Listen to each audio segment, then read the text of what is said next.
Hello everyone, welcome to a new year of Netrunner, and one of the biggest announcements that the game's received in quite some time, with the release of the Most Wanted list. For those of you who haven't heard, Fantasy Flight Games has come out with a new addition to the tournament rules, tournament deck building rules specifically, which is called the NAPD Most Wanted list. The changes go into effect on February 1st this year, and basically what it does is it's going to cause some influence changes with particular cards. So each copy of a card from the NAPD Most Wanted list that's in your deck reduces your identity's influence limit by 1 when included in a deck. An identity's printed influence limit cannot be reduced below 1, and this reduction occurs even if the card matches the identity's faction. So what this means is that there's going to be some basically universal influence. While it does talk about reducing the amount of influence that you have to spend, you can think of it as effectively just this card has 1 additional influence that you have to spend to include it in your deck, even if it's in faction for you. And so this has been a pretty big and sweeping change, but the list that they've come out with to start is relatively small, which is good. We wouldn't have wanted a massive list to start with. So let's have a look at what's already on there. For the runner, we start the list off with Cerberus Lady H1, which is a well-known Shaper Fractor. It costs 4, has a strength of 3, takes up 1 MU and has 3 influence naturally. It says place 4 power counters on Lady when it is installed. You can increase its strength on a 1-to-1 ratio, so 1 credit for +1 strength, and has hosted power counter, break up to 2 barrier subroutines. Nice, lovely breaker that a lot of shapers use. Next card is Clone Chip, which you're probably all familiar with. It's a 1-cost hardware, 2 influence, and has trash. Install a program from your heap, paying the install cost. Next we have Desperado, which is a criminal console, costs 3, 3 influence, gives you +1 MU, and gain 1 credit whenever you make a successful run. It has the console clause of limit 1 console per player. Parasite, which is a 2-cost program virus that costs you 1 MU when it's installed and 2 influence.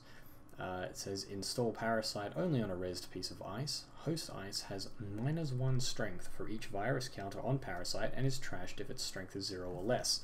When your turn begins, place 1 virus counter on Parasite. Then probably the biggest one on the list, Prepaid Voice Pad, which is a 2-cost neutral hardware, no influence cost. It gives you 1 recurring credit, and this credit can be used to play events. And the final card for runners is Yogg.0, a 5-strength Anarch decoder, 1 influence, 5-strength, 5-cost Anarch breaker, 1 influence, 1 MU, and 3 strength, and it has 0 credits, break Codegate subroutine.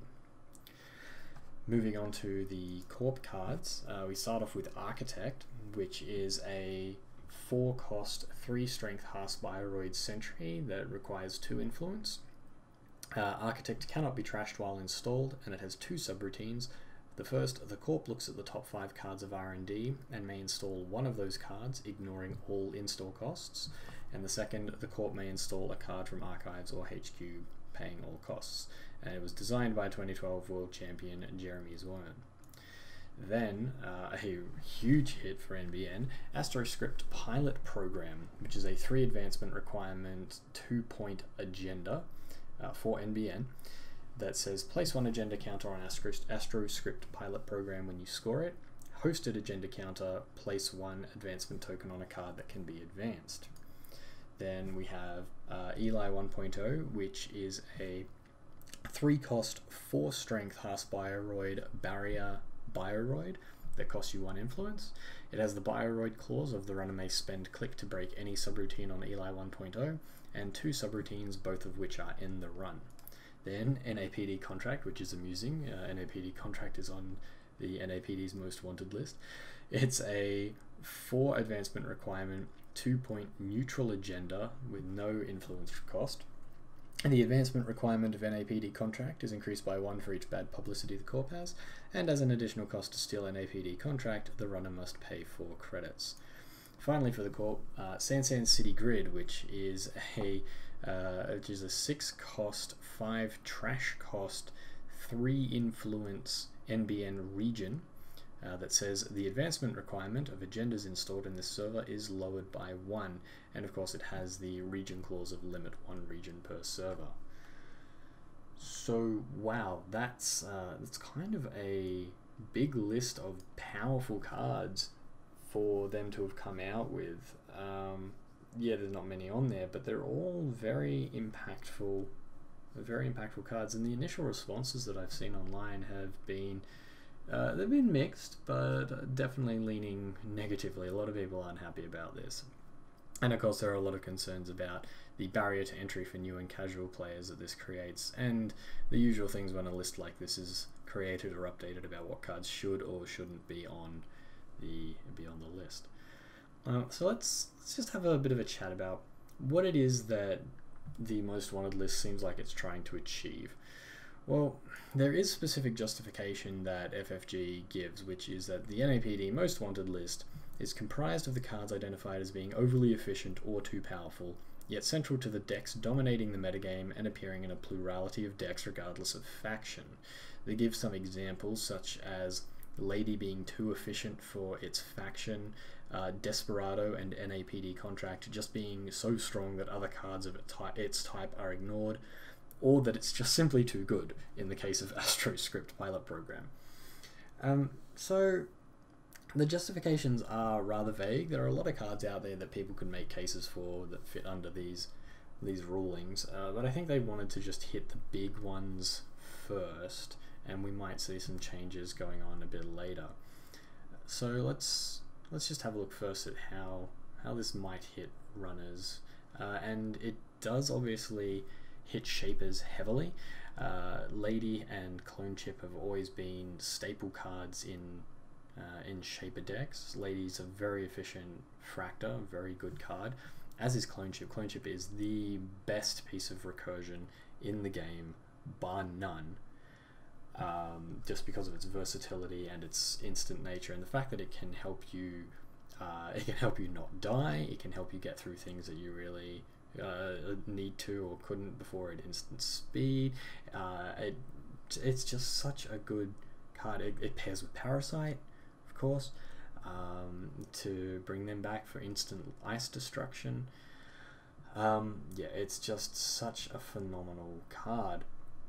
That it's not all that surprising that it's being given an additional universal influence.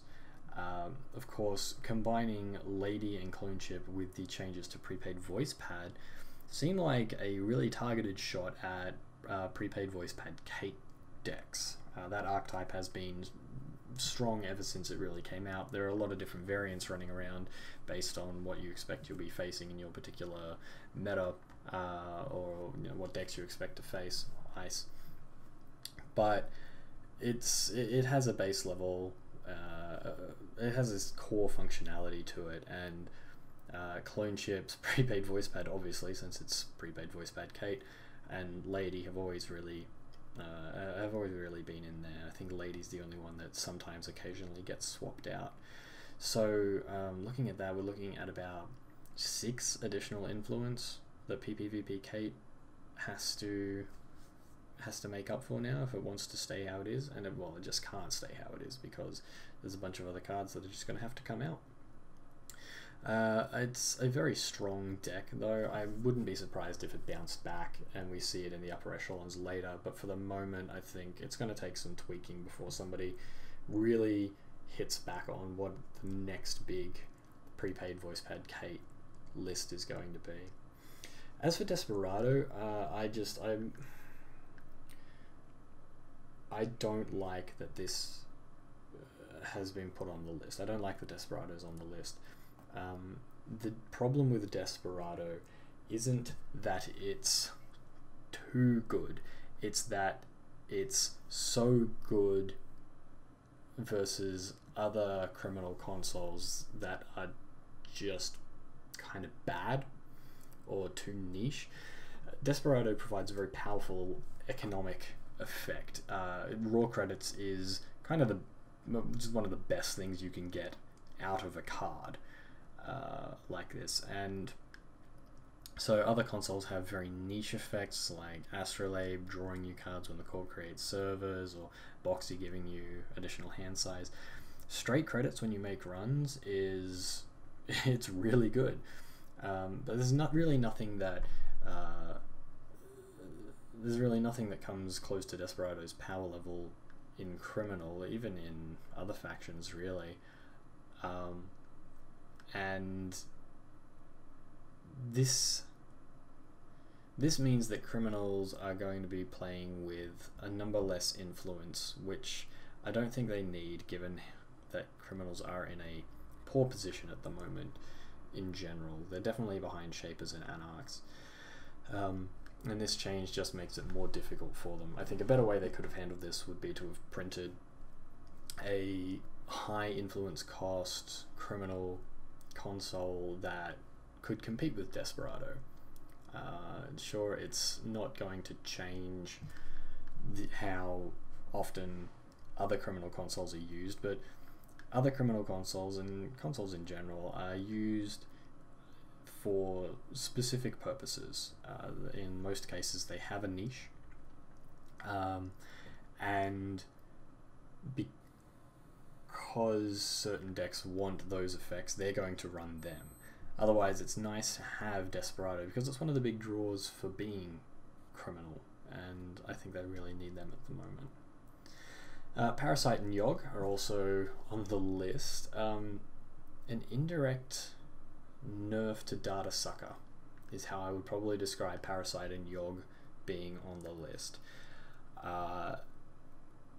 Data Sucker has been described by Lucas as having needed to be a higher influence cost, just straight up. Being one influence cost was too low, according to him. And by putting Parasite and Yogg here, I think that indirectly nerfs Data Sucker, while also helping to nerf two cards that could afford to be a little less powerful.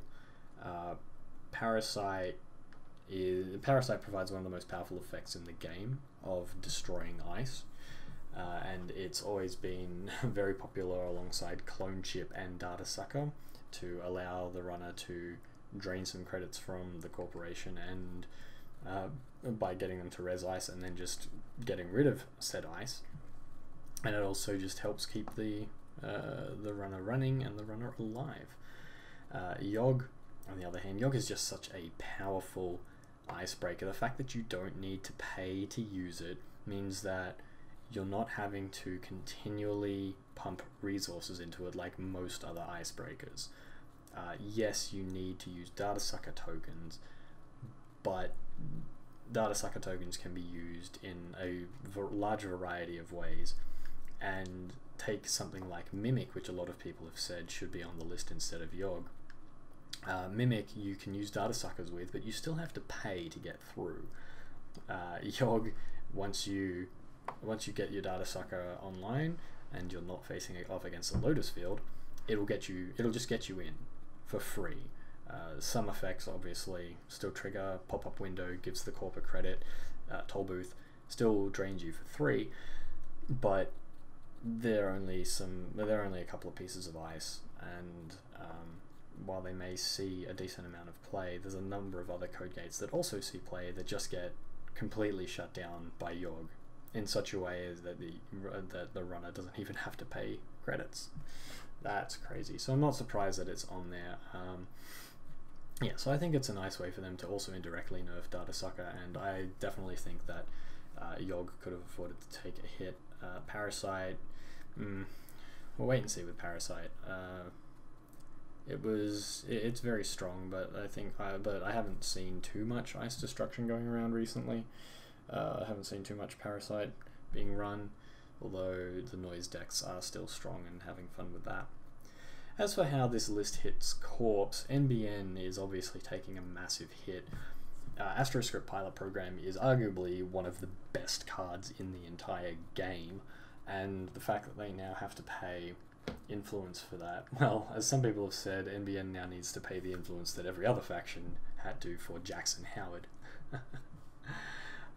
But AstroScript Pilot Program costing influence for NBN is kind of huge. Obviously, this doesn't impact any other faction because it's an agenda. It's a faction-specific agenda, so it doesn't impact Wayland or Jinteki or Haspyroid. It only impacts NBN. But AstroScript is so strong, and it can sometimes just give free wins to NBN decks. The opportunity cost of including AstroScript, and to a lesser extent including SanSan, was just so low as to almost be non-existent, and so NBN decks would just run it, and sometimes they would just win because they went with an Astro Train. That just happens sometimes. It's nice to be able to do that. NAPD Contracts is another card that's on the list. It's universally strong. It's a very good neutral agenda. It's also a bit of a hit to NBN because they used it a lot to help create credit differentials if the runner stole it, because of NBN's use of mid-seasons and traces. They like to have those big credit differentials, but it also protects itself, and that's something you really, really like to have in an agenda. If a runner accesses NAPD and doesn't have 4 credits, they just can't have it. Well, they can put it onto Film Critic, but they just can't steal it straight away, which makes it a really strong agenda. And it's honestly not that much of a surprise because it kind of found its way into many decks where you were just trying to pad out your agendas and you didn't have anything that would really help your overall game plan, so just put in some NAPDs. They're good. They're not 3/2s, but they're not that difficult to score, and the protection helps with that. So Eli and Architect are 2 quite strong pieces of ice. Eli is just very, very efficient, being 3 res cost and 4 strength, and because it only costs 1 influence, it's just sort of being seen in a lot of different places. Just off the top of my head, RP uses it, a number of NBN decks use it, Haspyroid obviously uses it, even Wayland, the barrier faction, uses it because it's just so efficient and it's so low cost on your influence. And sure, they can click through it or they can use Lady, but it's still rough for a runner to encounter an Eli. Architect, on the other hand, is also a very strong piece of ice, but it's a sentry. The difference with it is that it provides such a massive tempo swing if the runner has to let it fire, that it creates this weird situation where you generally don't want to be face checking ice, but you can come into positions where you can have weighed up the risk and you think that it's okay. But our Architect just doesn't really allow that to happen, especially not against a HB deck. I would very, very rarely face check against HB because if they res an Architect and I have no way to break it, it is such a huge tempo swing, and it can lose you the game quite easily. It provides them with recursion, it provides them with free clicks. Generally they're playing ETF, Engineering the Future, so they get free money out of it as well. Oh god, there is no better feeling when playing Haspyroid or any Corp deck than to resolve an Architect. It's so good. I love doing it, and that's why I just hate the idea of letting it fire for my opponents. So I'm not surprised that it's been given an extra influence. This just means that you will probably be seeing fewer of them around, both Eli and Architect. So the 2 of them together also had the issue of causing some homogenization of breaker suites. Hopefully we might see a bit more diversity if we see fewer Elis and fewer Architects going around, but it may also just be the case that people are happy to pay the influence cost for those. Of course, that means that other aspects of their deck are weaker. So it's basically just reducing efficiency for a number of HB decks that could just run 3 Eli and 3 Architect, but also says, hey, other corporations, we know these ice are very good.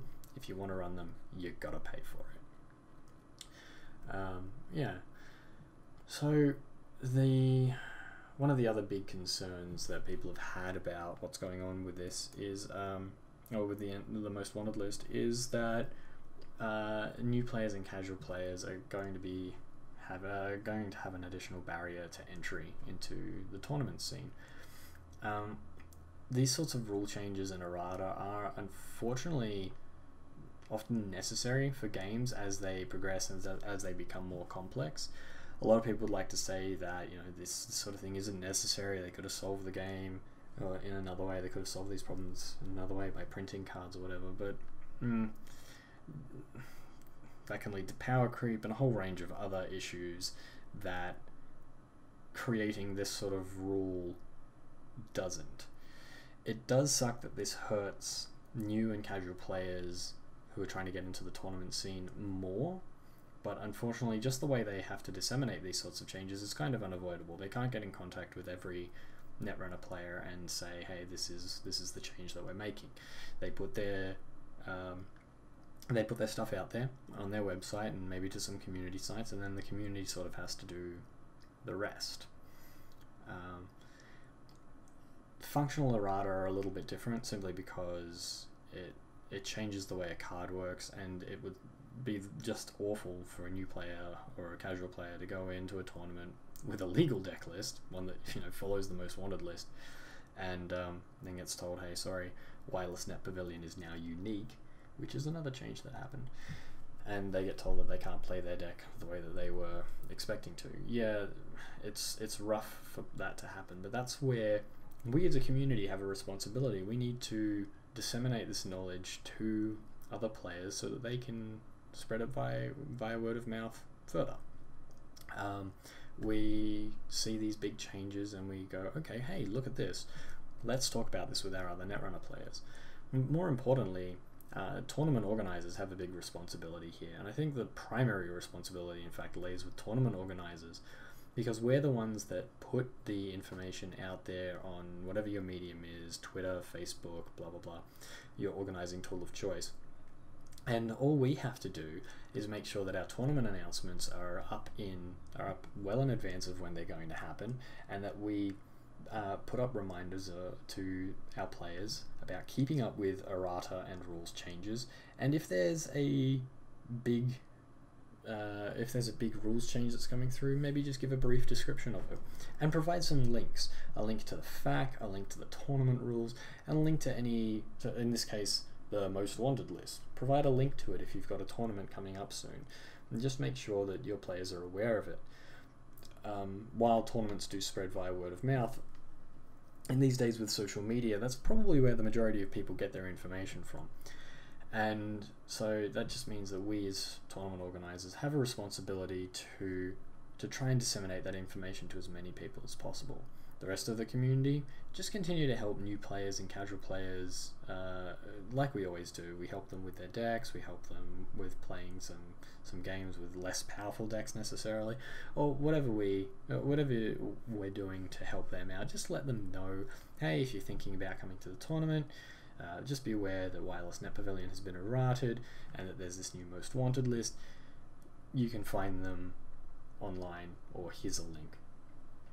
So my final thoughts for this, I think it's pretty good. I'm pretty happy with these changes. I don't mind the most wanted list at all.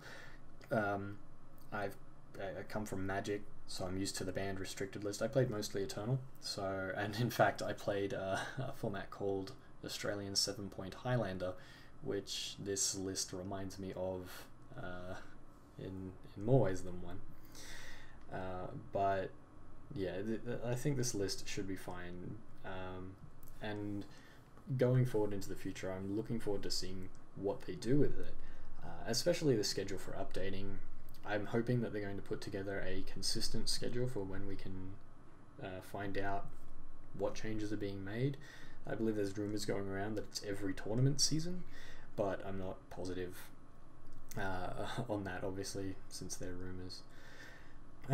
It does remain to be seen how players are going to adjust. I think a lot of people are still reeling from the initial shock of this announcement. I know some people have been play testing, but there's still plenty that we'll see to come out of this announcement. I'm really looking forward to seeing what decks rise back up and what the changes are to what were previously the top decks, because I like that this hasn't banned a deck. It hasn't banned particular aspects, or it hasn't completely destroyed any decks. It just means that we're going to have to work to try and make those old decks new again. Teach old dogs new tricks, you know, like Lady. Yeah, there are obviously concerns about this change just targeting top decks, pushing those top decks aside and creating new top decks, and those new top decks will be the target for the list in the future. But I think that our game designers are smart enough to realize that that's not something that they want to do. So yeah, this is certainly a shake-up, and I'm looking forward to the changes, but I also think we just need to pull back on how afraid we all are and talking about the sky is falling. Remember, Marcus Batty didn't destroy Netrunner, and I don't think that the most wanted list will either. So thanks very much, guys, and I'll see you in another video.